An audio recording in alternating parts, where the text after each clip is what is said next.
Ce message vous est présenté par l'Assemblée chrétienne Le Tabernacle. www.letabernacle.net. Je commencerai ce message par un verset qui va nous introduire à ce que nous allons entendre. Il n'a peut-être pas trop de relation avec le message lui-même, mais ça va nous encourager. C'est le prophète Jérémie qui dit, dans Jérémie chapitre 15 et verset 16, Jérémie va dire ceci. Tes paroles se sont-elles trouvées? Je les ai mangées. Je les ai mangées. Et tes paroles ont été pour moi l'allégresse et la joie de mon cœur.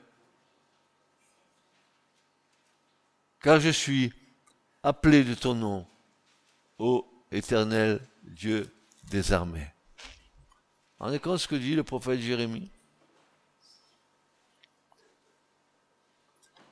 Tes paroles se sont-elles trouvées? Je les ai mangées. Quand vous lisez la parole de Dieu, vous êtes en train de manger, n'est-ce pas?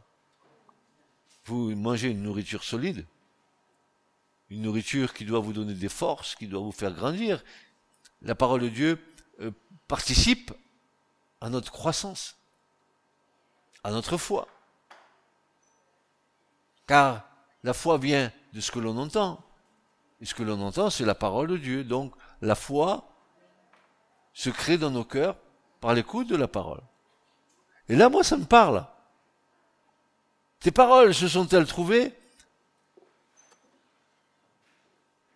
Jérémie ne dit pas je les ai lues. Il dit je les ai mangées. Mangées. Et tes paroles ont été pour moi l'allégresse et la joie de mon cœur, car je suis appelé de ton nom, ô Éternel Dieu des armées. Ce matin, mes frères et sœurs, je voudrais vous parler en toute modestie, parce que j'en suis pas digne, de la vision de Dieu, comment Dieu nous voit,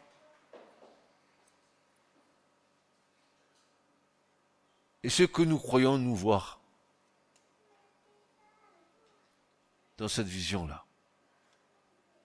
Je commencerai par un verset qu'on vient dans la louange de lire. C'est Genèse 2,18 où l'Éternel dit « Il n'est pas bon que l'homme soit seul. Il n'est pas bon que l'homme soit seul. Je lui ferai une aide semblable à lui. »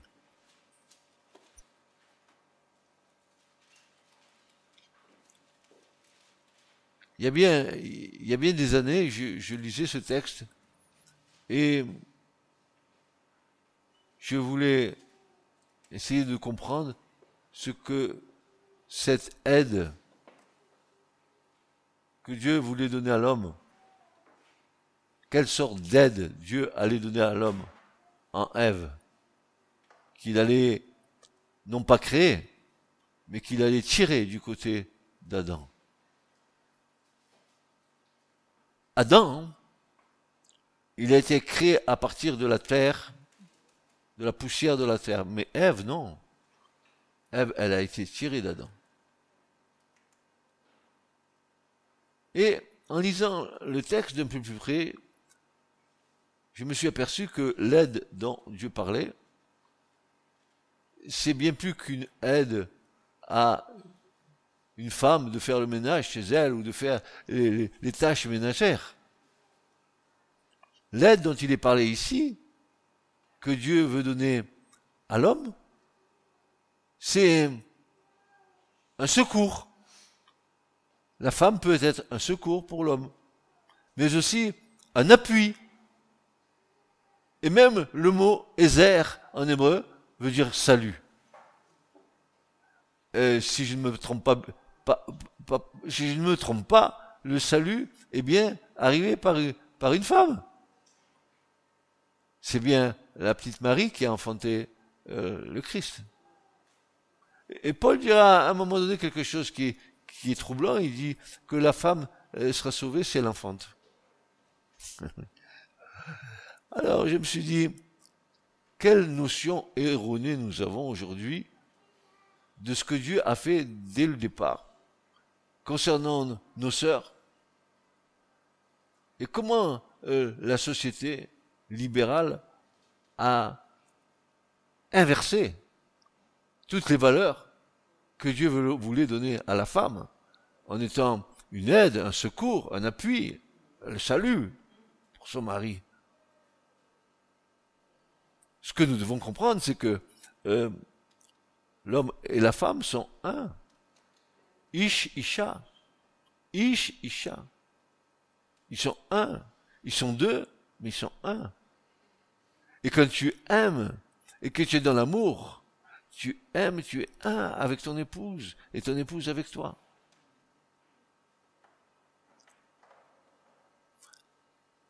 Ça, c'est un petit préambule.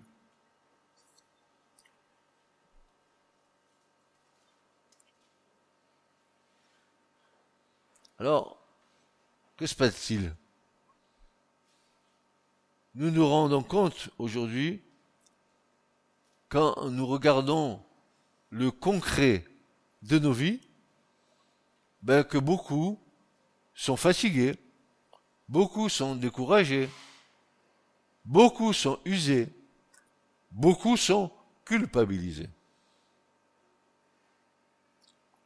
Il y a parfois de l'amertume, des critiques qui ont eu lieu, qui sont là, qui pèsent sur nos vies, et qui empêchent l'Esprit de Dieu de nous renouveler. Attention à l'esprit de critique.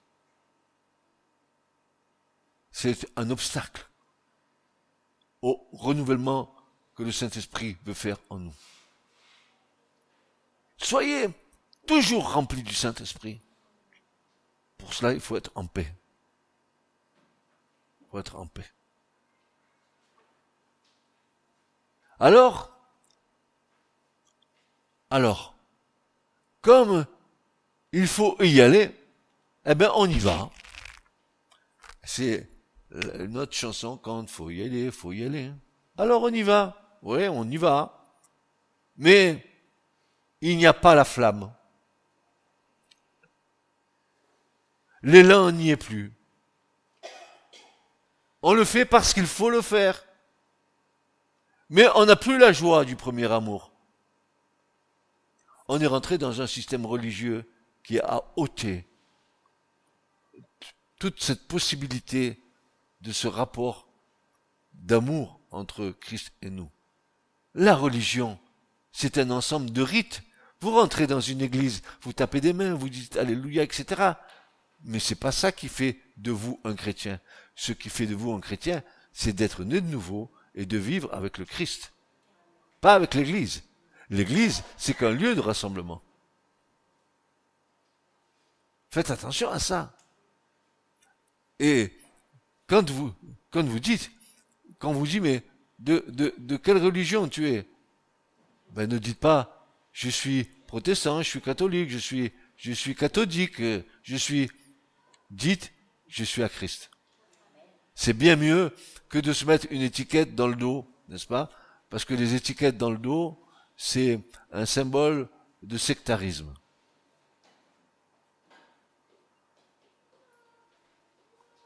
Nous avons nos priorités qui ont pris nos styles de vie. Dieu nous a dit dans sa parole que nous sommes sortis du monde. Oui ou non? Et que nos raisonnements ne doivent pas être ceux du monde. Nous nous rendons compte aujourd'hui que les chrétiens ont les mêmes craintes, les mêmes peurs, les mêmes objectifs et les mêmes désirs que ceux du monde.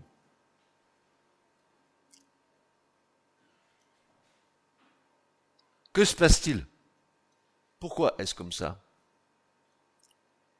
Pourquoi? il y a une clé, il y a une solution qui est sous nos yeux et que nous avons peu vécu. Je vais vous parler du jubilé. Quand il y avait le jubilé en Israël, toutes les dettes étaient remises. Punaise, vous voulez pas un jubilé de Dieu pour nos vies, pour que tout soit mis à niveau? Oh, vous voulez pas? Les gens revenaient dans leur territoire, reprenaient leur propriété. Il y avait un jubilé tous les 7 ans, et il y avait le jubilé de Dieu tous les 50 ans.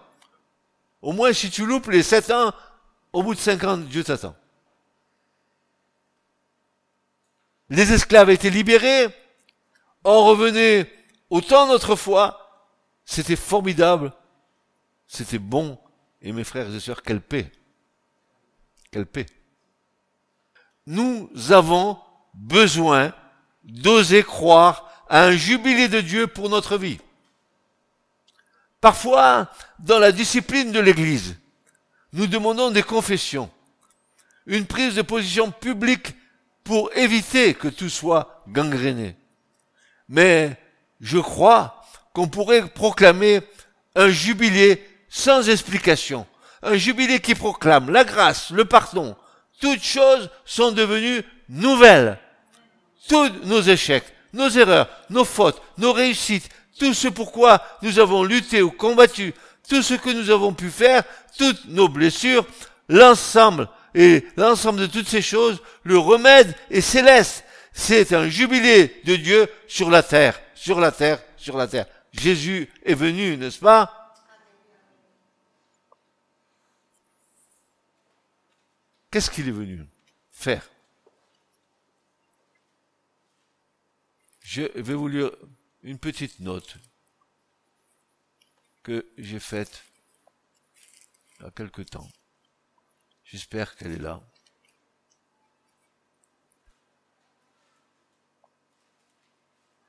Alors oui, je vais vous la donner de tête comme ça. Quand Jésus est venu à la synagogue de Nazareth, selon l'évangile de Luc, il entra dans la synagogue selon sa coutume. Alors ça voudrait dire, selon sa coutume, c'est que ce jour-là, Jésus est venu dans la synagogue un jour de Shabbat. Quoi de plus normal qu'un juif qui vient le jour du Shabbat à la synagogue? Ça se fait encore aujourd'hui, et ça fait, depuis des millénaires, c'est comme ça. Voilà. Pour nos frères juifs, c'est comme ça.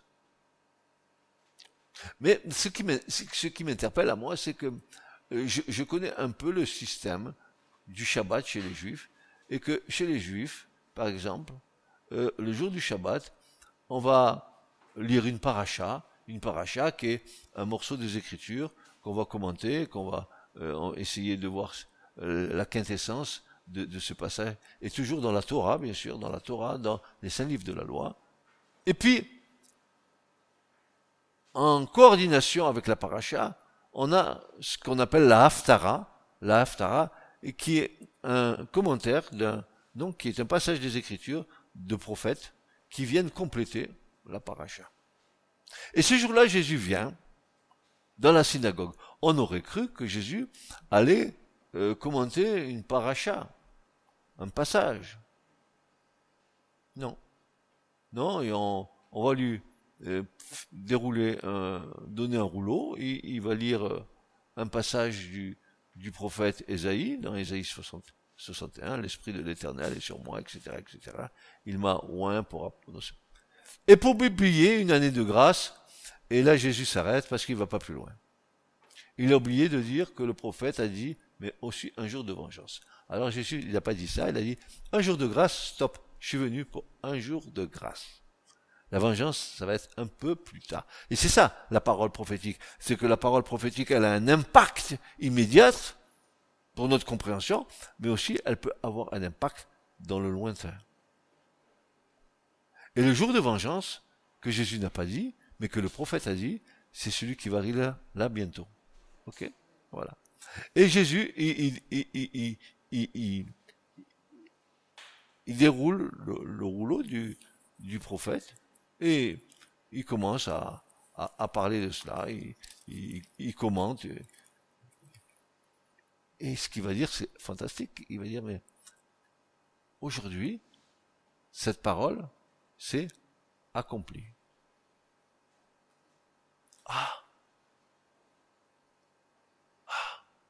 Ça veut dire quoi? Ça veut dire que le Christ s'identifie au rouleau du prophète. Il veut dire, ce qui est écrit là, c'est moi.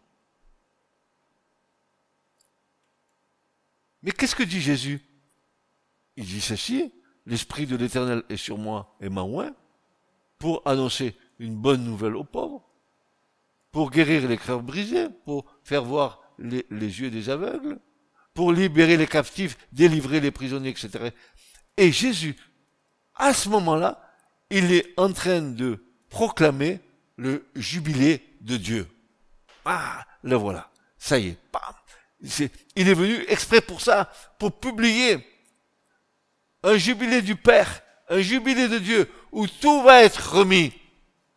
C'est pour ça que quand Jésus vient et qu'il fait son œuvre à la croix, il a ouvert la porte. Pourquoi faire? Pour que la grâce puisse pénétrer vers tous les hommes.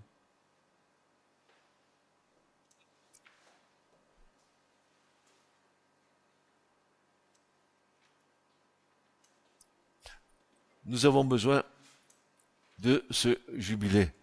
Nous avons besoin que tous nos échecs, nos erreurs, nos fautes, nos réussites, tout ce pourquoi nous avons lutté ou combattu, tout ce que nous avons pu faire, toutes nos blessures, que le remède céleste, que le jubilé de Dieu vienne sur la terre. Nous devons annoncer ce jubilé pour tous ceux qui ont été aigris, pour tous ceux qui ont fauté, mais qui n'osent pas le confesser. Tous ceux qui n'osent plus revenir, tous ceux qui sont chargés, découragés, nous devons annoncer un jubilé de Dieu, un temps de grâce que le Seigneur veut encore donner à son peuple. Frères et sœurs, je vais vous dire une chose. Nous entendons, et ici vous entendez beaucoup de prédications. Mais nous nous rendons compte qu'il y a à boire et à manger, même avec la meilleure onction et la meilleure bonne volonté des prédicateurs. Nous n'avons qu'une partie de la révélation. Nous n'avons pas toute la révélation. Nous devons être humbles devant le Seigneur. Oui, Dieu peut-être me parle un peu plus que l'autre, mais c'est pas ça qui fait de moi un super oint. Ce qui fait de moi un homme de l'esprit, c'est l'esprit qui vit en moi. C'est pas ce que je suis moi. C'est important d'être au clair en ce qui concerne les points de la vie. Si nous voulons retrouver une vie profonde. Alors, quelle est la vision de Dieu dans tout cela? Jubilé, temps de grâce, l'état de l'Église, l'état du monde. Et Dieu dit, ben voilà, quand je crée Adam, il n'est pas bon que l'homme soit seul, je vais lui faire une aide semblable à lui, et j'aimerais ce matin avec vous tenter de vous d'expliquer en étudiant 4 femmes dans la Bible. Ça va être intéressant. Là, le premier point, c'est ce que Dieu dit dans Genèse 18, qu'il n'est pas bon que l'homme soit seul, je lui ferai une aide semblable à lui.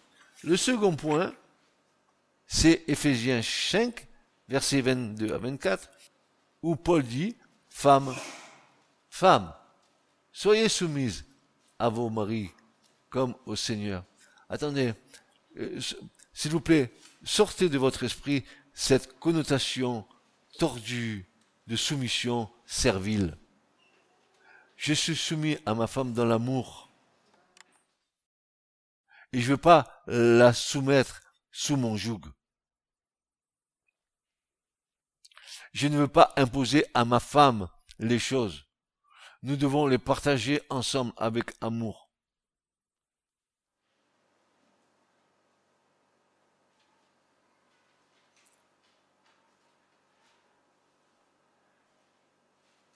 Comment ma femme pourrait-elle être une aide et un secours si je l'assujettis à moi, si je la domine?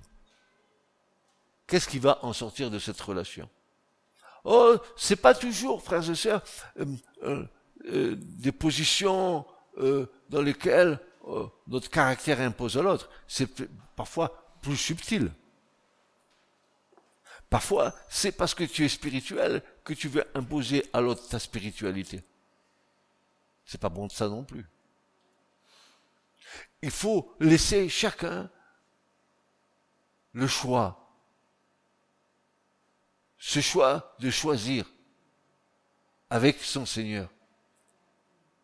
Moi, j'ai autant besoin de vous, du Seigneur. Et je n'imposerai pas. Et je n'imposerai pas les choses. Je veux les partager avec vous. Je ne veux pas que ma femme elle soit sous ma domination. Parce que je suis l'homme. Ça c'est macho. Non. Nous devons être en harmonie, en symphonie, en complicité amoureuse, afin que les choses se déroulent bien et que j'impose pas à l'autre. Femmes, soyez soumises à vos maris comme au Seigneur. Ah, vous êtes soumis à vos maris comme au Seigneur. Car le mari est le chef de la femme. Pourquoi est-il le chef de la femme? Parce que c'est l'homme qui a été créé en premier. Il y a une hiérarchie dans le plan de Dieu. Il y a Dieu, il y a Christ, il y a les anges, il y a l'homme et il y a la femme. Dieu a créé comme ça. J'y peux rien. C'est lui qui a fait comme ça. Il sait très très bien pourquoi il a fait comme ça. N'est-ce pas? Car le mari est le chef de la femme comme Christ est le chef de l'Église qui est son corps et dont il est le sauveur. Or, de même que l'Église est soumise au Christ, les femmes aussi doivent l'être à leur mari en toutes choses. Pourquoi? Parce que nous allons comprendre bientôt que l'Église est le symbole d'une femme. Nous allons le voir pourquoi. Troisième point, Apocalypse chapitre 12 et versets 1 à 12. Le dragon se tint devant la femme qui allait enfanter, afin de dévorer son enfant, lorsqu'elle aurait enfanté. Elle enfanta un fils qui doit paître toutes les nations avec une verge de fer, et son enfant fut élevé vers Dieu et vers son trône. Ça, c'est le troisième point de la femme. On verra chaque point ensemble. Quatrième point, Apocalypse chapitre 21 verset 9, puis un des 7 anges qui tenait les 7 coupes remplies des 7 derniers fléaux, vient, il m'a adressé la parole en disant, viens, je te montrerai l'épouse, la femme de l'agneau. Il me transporta en esprit sur une grande et haute montagne, il me montra la ville sainte, la Jérusalem qui descendait du ciel d'auprès de Dieu, ayant la gloire de Dieu. La femme est la gloire de son mari. Et le mari est la gloire de sa femme. Tu as compris, Église? Dans l'ordre relationnel, fais attention à ce que tu fais. Son éclat était semblable à celui d'une pierre très précieuse, d'une pierre de jaspis transparente comme du cristal. Il y a ensuite toute la description de cette Jérusalem que la Bible appelle l'épouse, la femme finale de l'agneau. Dieu a eu cette vision dès le départ, avant la chute. Dieu avait cette vision de l'agneau et de la Jérusalem céleste en tant qu'épouse de Christ avant la chute d'Adam et de Ève. J'aimerais prendre quelques points dans ces passages pour vous montrer la situation dans laquelle nous nous trouvons. Et ce que Dieu a comme remède à offrir à chacun d'entre nous individuellement, mais aussi communautairement. Communautairement. Frères et sœurs, le salut n'est pas individuel seulement, il est corporatif. L'Église n'est pas faite d'individus seulement, mais d'individus complémentaires pour former un corps.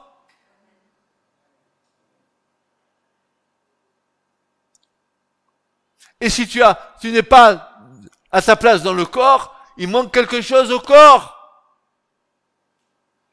Et ceux qui prétendent vivre leur foi chez eux, en disant, je prie dans ma maison, mais je vais pas à l'église, se trompent. Ils sont dans l'erreur la plus totale et la plus fondamentale. Où est ta place dans le corps? Dans l'église locale? Où es-tu utile?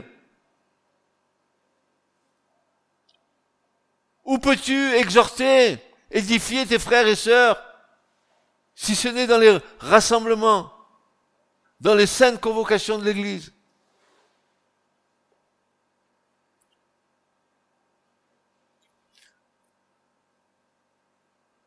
Le salut n'est pas individuel seulement, il est corporatif.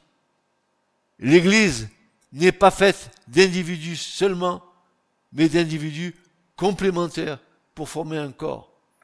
Il est important de sortir de certaines structures mentales d'individualisme ou de manque de vision corporative complémentaire pour éviter de rater notre vocation chrétienne. Si nous ne sommes pas dans le plan de Dieu, nous ne sommes pas agréables à Dieu.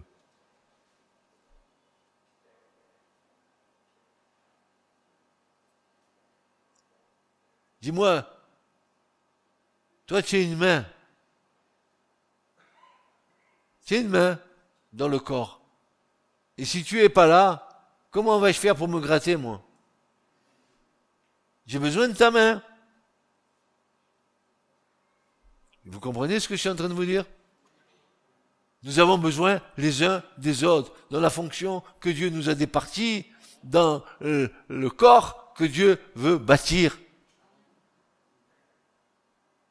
Et malheur aux individualistes, malheur à ceux qui n'ont pas besoin des autres, qui sont autosuffisants, soi-disant, pour leur foi. Ils sont dans l'erreur la plus tragique.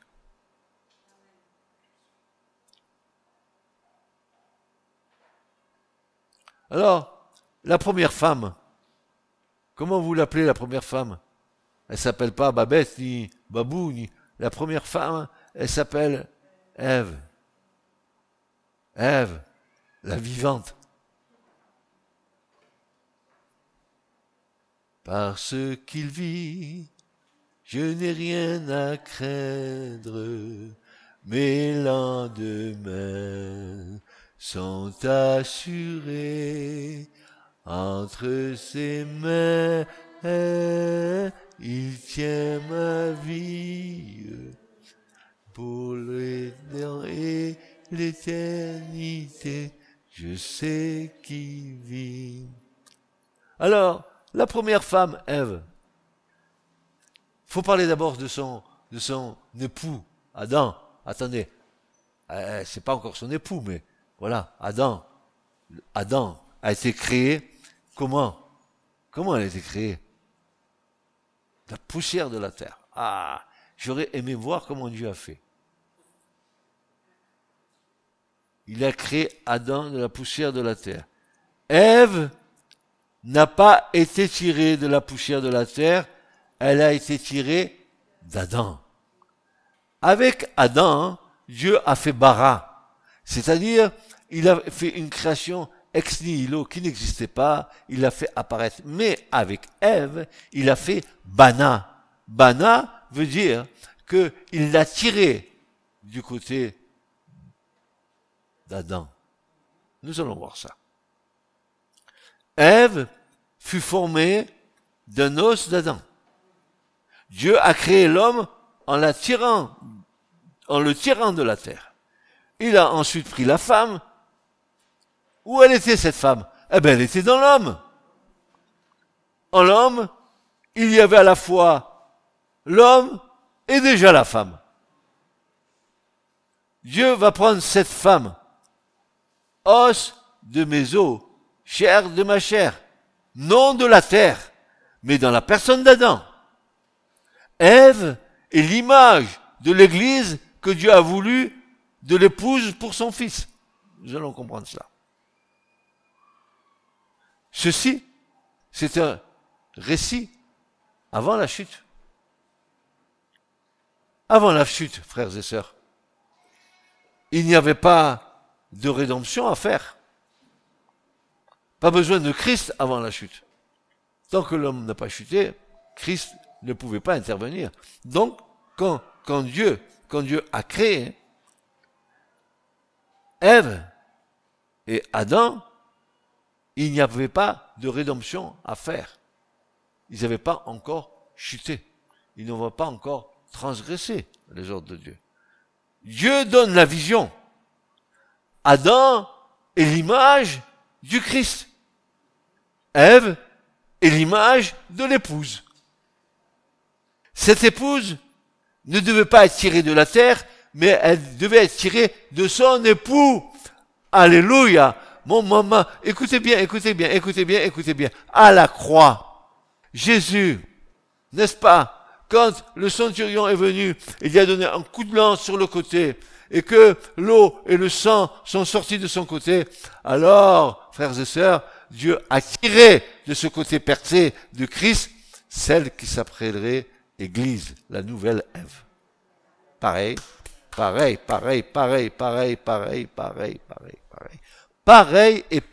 pareil. L'eau et le sang. Le sang qui donne la vie. L'eau qui purifie. Il veut se la présenter devant lui sainte, irréprochable, pure, sans tache.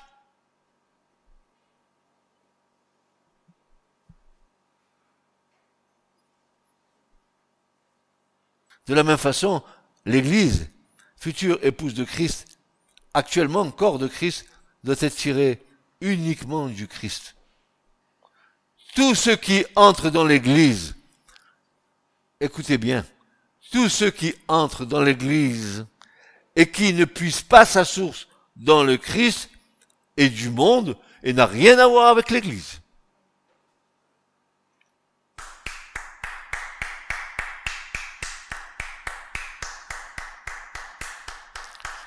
Quand est-ce qu'on va balayer dans l'Église tout ce qui est du monde?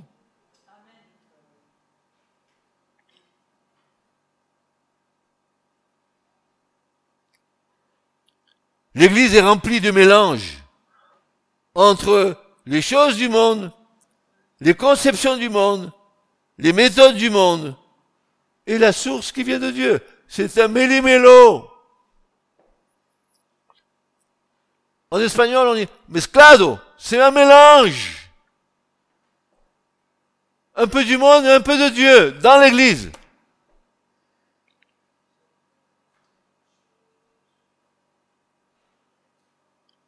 Pourquoi? Parce que il n'y a plus de crainte de Dieu dans les cœurs. On ne craint pas Dieu. On veut bien qu'il nous sauve, mais laisse-nous un peu tranquille vivre notre vie. Et quand on a besoin de toi, on te passe un coup de portable. Est-ce que tu es dispo? Tu peux me faire une grâce aujourd'hui, s'il te plaît? Si tu veux, tu peux me répondre par un SMS, ça sera plus vite.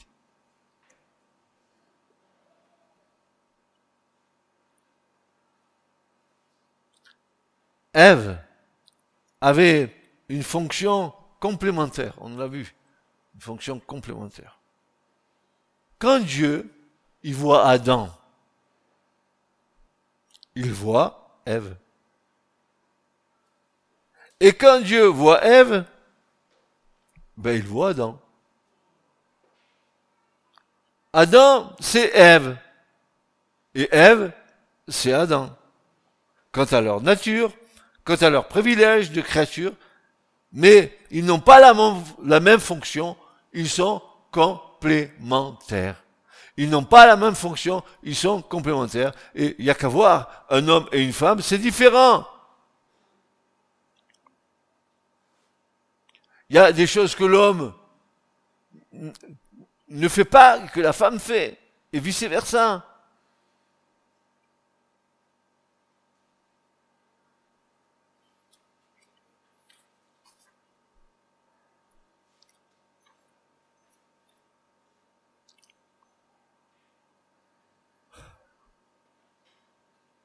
J'aime bien ça, moi. Je l'aime, j'aime ce qui est écrit là.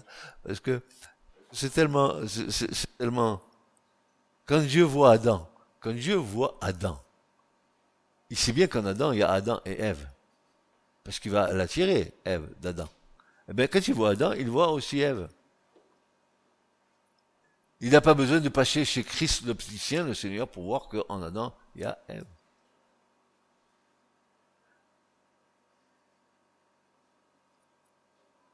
Et quand Dieu voit Ève,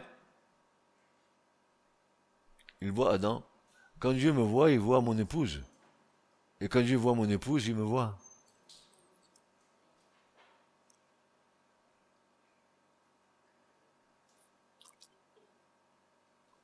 Adam, c'est Ève. Ève, c'est Adam. Écoutez bien, hein. Quant à leur nature, quant à leur privilège de créature, mais ils n'ont pas la même fonction. Ils sont complémentaires. Alors mon frère, ma sœur, la sagesse voudrait que tu te nourrisses des compléments de l'autre. Et non pas que tu imposes à l'autre tes compléments. Tu comprends ce que je suis en train de dire?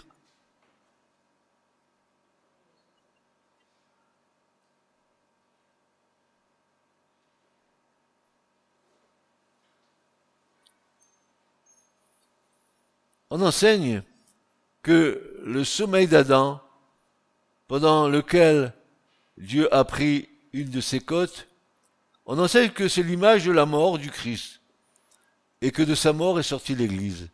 Mais ce n'est pas tout à fait juste. Quand Adam il s'est endormi, il n'y avait pas de péché encore, donc il n'y avait pas de rédemption à faire, pas de rachat. Vous êtes d'accord avec ça? Le sommeil d'Adam n'était pas la mort d'Adam. Vous voyez, parfois, on utilise des textes pour aller au-delà de ce qui est écrit. On ne peut pas dire que le sommeil d'Adam est la typologie du sacrifice mortel de Jésus à la croix. On ne peut pas le dire. Le sommeil d'Adam était un sommeil véritable. Mais alors, qu'est-ce que cela signifiait? Est-ce que vous suivez? Ça va? Vous suivez?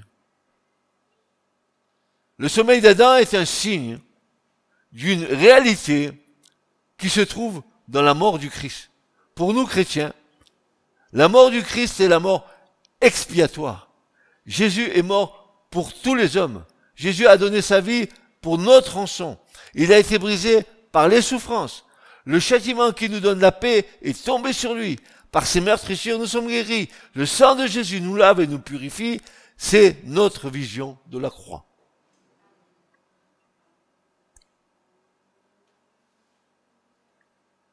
Mais la mort du Christ n'est pas que cela.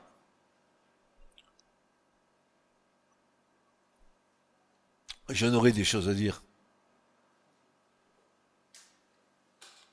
Il n'y en a qu'une seule chose que je veux vous rappeler qui n'est pas écrit ici. C'est ce que Paul dit aux Colossiens. Il dit qu'il a fait la paix par le sang de la croix avec ce qui est sur la terre et ce qui est dans les cieux. Jésus, il a tout réconcilié par une seule offrande, l'offrande de son corps. L'offrande, j'ajoute, volontaire de son corps.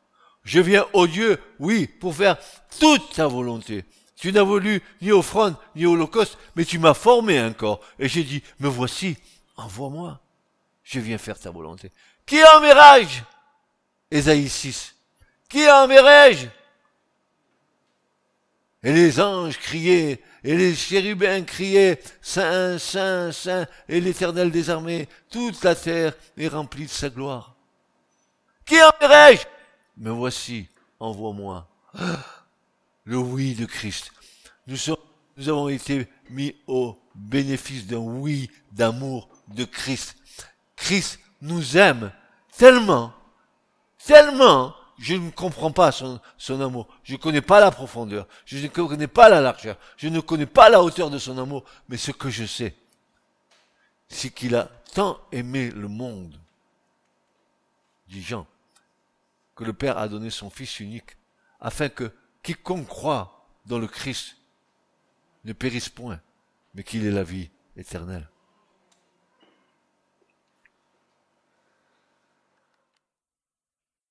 La mort du Christ n'est pas que cela.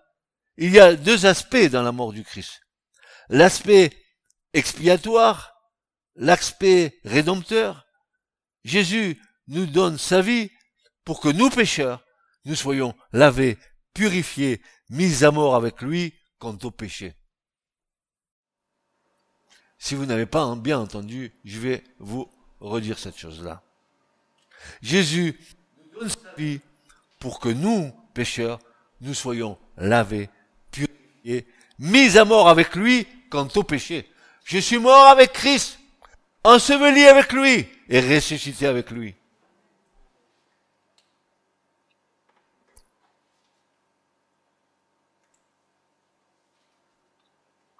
Mais dans la mort du Christ, il y a un autre aspect qui n'a rien à voir avec le jugement, ni avec le péché, ni avec la rédemption. C'était le moyen de Dieu, par sa mort, de libérer la vie. En voyant Jésus mourir, alors Dieu pouvait libérer la vie. Et c'est ce que Jésus va dire. Regardez ce que Jésus dit. Si le grain de blé ne meurt, il ne peut porter du fruit. Tant que Jésus n'était pas mort, toute sa vie était en lui. Il dira à ses disciples, il est avantageux que je m'en aille.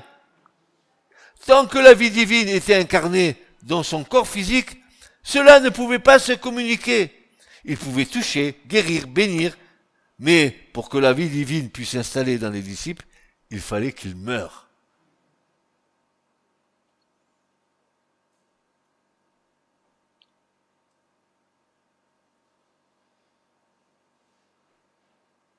Et cette vie intérieure du Christ, qui était arrivée à maturité au cours de ces 30 années qu'il a passées sur la terre, par sa mort, a été libérée dans la vie des disciples et jusqu'aux extrémités de la terre.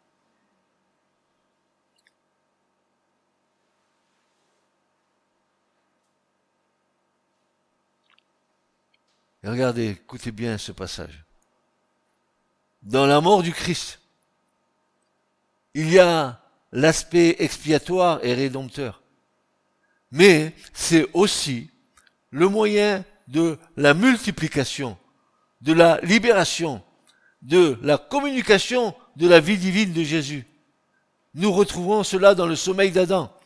Ce n'est pas de l'expiation, c'est un sommeil qui libère la femme qui était dans le sein d'Adam.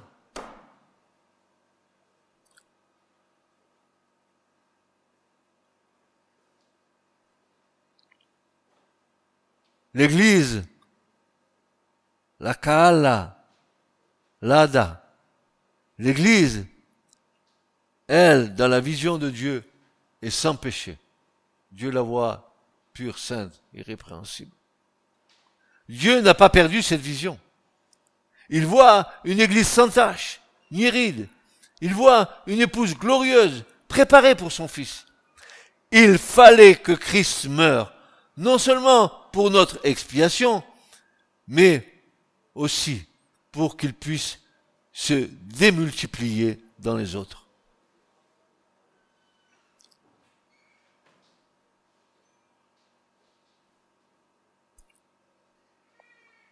Maintenant, allons un peu plus loin. Quand Jésus ressuscite, vous trouvez ça dans Jean 20, quand Jésus ressuscite, le soir de la résurrection, il apparaît à ses disciples. Et il va leur dire 3 choses. La paix soit sur vous, la paix soit avec vous. Il va le dire 3 fois. Pourquoi 3? Parce qu'il donne une paix parfaite, un shalom parfait de la part du Père, du Fils et du Saint-Esprit. La paix soit sur vous. Et qu'est-ce qu'il fit? Il va souffler en eux. Recevez l'Esprit Saint. Le mot esprit veut dire aussi souffle. Ils reçoivent l'Esprit à ce moment-là. Lorsque Jésus dit « recevez l'Esprit Saint », ce n'est pas une prophétie. Par le souffle de Jésus, il y a communication dans ses disciples. Il leur communique la vie de résurrection. Cette vie qui a triomphé de la mort, qui a triomphé du péché et de Satan. Cet itinéraire est en lui. Ressuscité, il communique sa vie. Il leur donne l'Esprit qui est maintenant en eux. Il est avec vous et il sera, dit le Seigneur, en vous.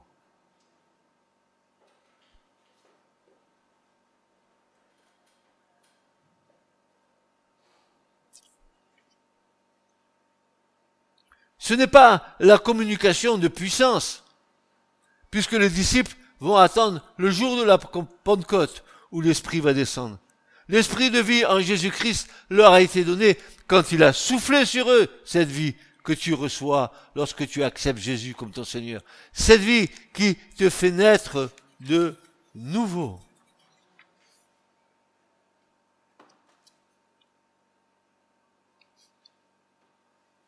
Cette vie sans laquelle tu ne peux pas être chrétien ou chrétienne. Cette vie-là a été reçue quand Jésus a soufflé sur eux. Alors, ensuite, en prêchant l'évangile, eux-mêmes ont communiqué la vie autour d'eux, comme le Christ. Ils ont reçu l'Esprit, la puissance, comme le Seigneur. Maintenant, ils peuvent communiquer la vie.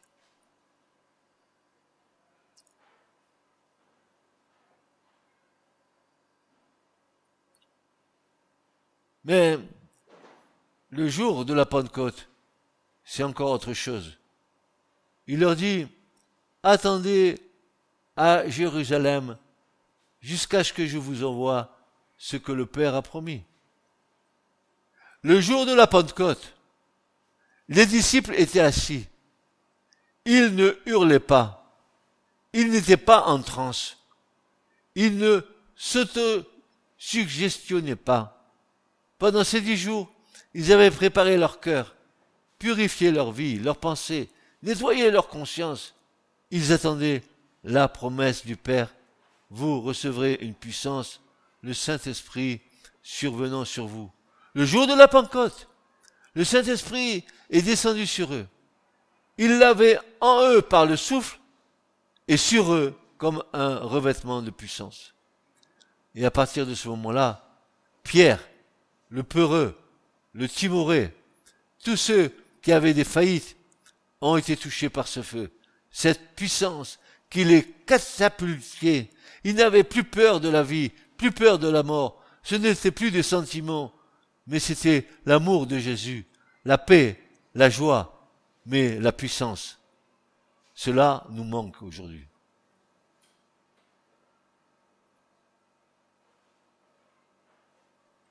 Le peuple de Dieu n'a plus de puissance.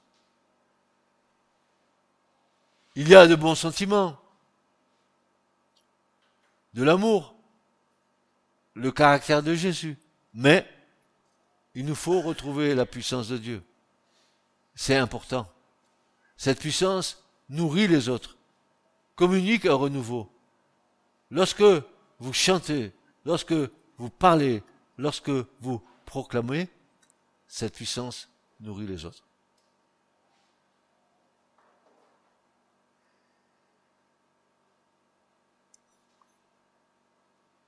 Je vous donnerai le deuxième point et on s'arrêtera ensuite là. Ces 4 femmes nous avons vu Ève. Maintenant, la deuxième femme, c'est cette église qui est décrite dans Éphésiens chapitre 5. L'époux prépare une église sans tache, ni rien de semblable. C'est une restauration. Éphésiens 5 nous montre l'église qui a chuté, ou qui ont formé des gens qui ont chuté, des pécheurs réconciliés, mais qui ont besoin d'être lavés, purifiés, libérés, construits, de retrouver tout ce qui a été perdu par la chute.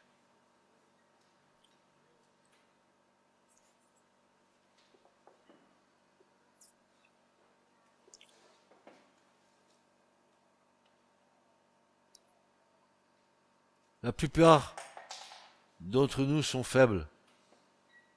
Dans nos vies, il y a des luttes, il y a des combats, il y a des tentations, il y a des chutes, il y a des échecs, il y a des manques de fraîcheur, des manques de saveur.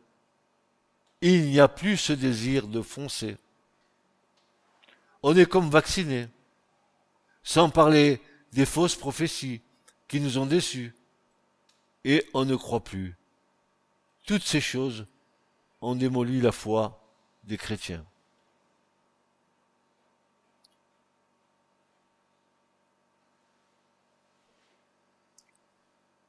Nous sommes appelés, vous et moi, à nous considérer comme morts au péché et vivants pour Dieu en Christ. Nous avons été crucifiés avec lui et nous sommes ressuscités avec lui. Mais dans la vie pratique, nous sommes loin de cela. On a parfois des temps forts, puis des choses du passé reviennent. Que se passe-t-il? On se considère comme mort au péché, et pourtant, ce péché est là. Que faire? Que faire? On peut s'habituer à cette situation. Beaucoup sont découragés et vivent dans le péché en trouvant cela normal. Non, si tu persévères, tu iras en enfer. Il y a une réponse à tout cela. La Bible nous dit que Christ veut purifier son Église par l'eau de la parole. Nous pensons qu'en ayant lu la Bible, nous avons la vie. Ce n'est pas vrai. C'est pas parce que tu as lu la Bible que tu as la vie. Ce n'est pas vrai. Les Juifs lisent la Bible du matin au soir, et ce n'est pas pour cela qu'ils sont nés de nouveau.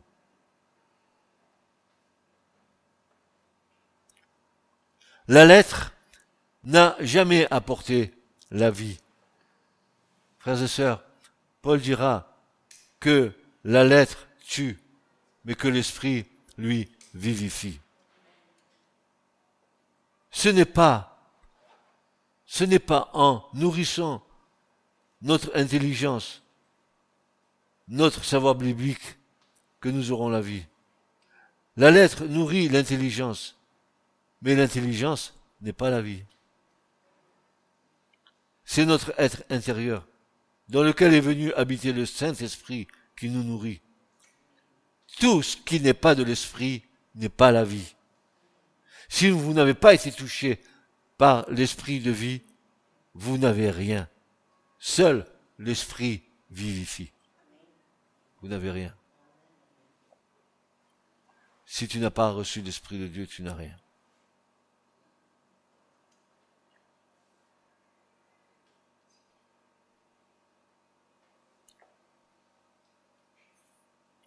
Quand vous ouvrez votre Bible,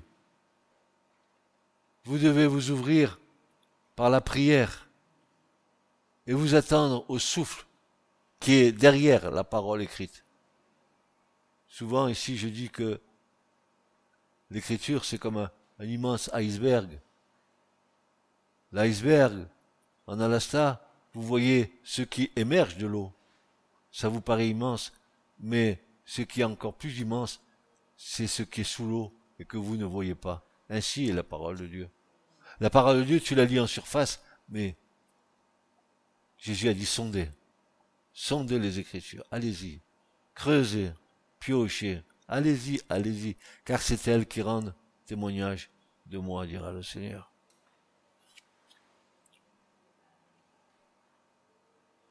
La Bible est un souffle de l'Esprit, une production de l'Esprit. Mais, frères et sœurs, cet Esprit-là ne se révélera à vous que dans la mesure où vous êtes ouverts à l'Esprit de Dieu. La parole de Dieu est esprit et vie. Si elle le souffle, elle est esprit et vie que s'il y a le souffle, s'il est inspiré. C'est pour ça que Paul dira à Timothée, toute écriture est inspirée de Dieu. Elle contient en elle le souffle divin. Toute écriture, depuis le premier verset de la Genèse au dernier verset de l'Apocalypse, tout est esprit et vie. Mais tu ne peux le comprendre que si tu as reçu l'Esprit de Dieu. C'est ça la clé. Il y en a qui lisent l'Écriture et disent, mais je comprends rien. Je ne comprends pas. Pourquoi il y a tant de personnages? Pourquoi il y a tant de généalogies? Pourquoi il y a tant de choses? Pourquoi? Parce qu'il y a une bonne raison, n'est-ce pas?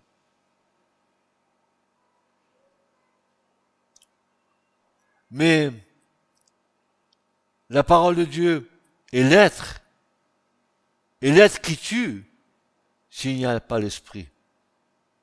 Il y a le réma de notre culte personnel, le réma de chaque jour où je dépends de Dieu, où je ne dois pas être conduit par mon intelligence et ma logique, où je ne dois pas être conduit par mon bon sens humain, mais je dois apprendre à rééduquer mon intelligence à l'écoute de mon être intérieur, de mon intuition, de ma communion avec Dieu, qui permettra au souffle de l'Esprit de me diriger. Je suis toujours en train de combattre avec ça. Je vous dis, attention, la connaissance c'est bien, mais elle ne doit pas se substituer à l'Esprit de Dieu.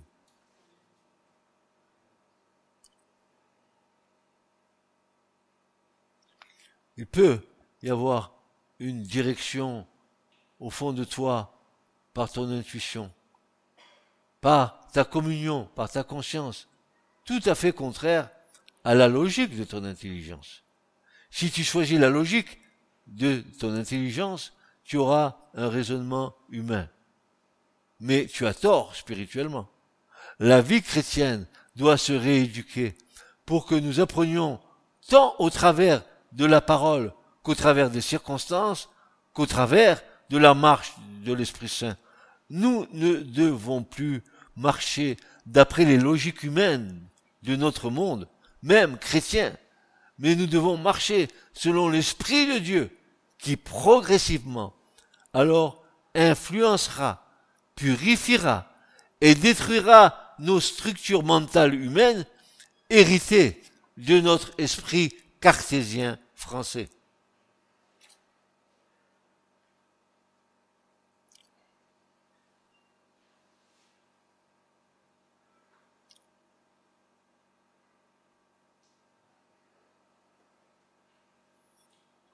Le réma de Dieu est une révélation, une intuition, une conviction profonde au fond de toi par le Saint-Esprit.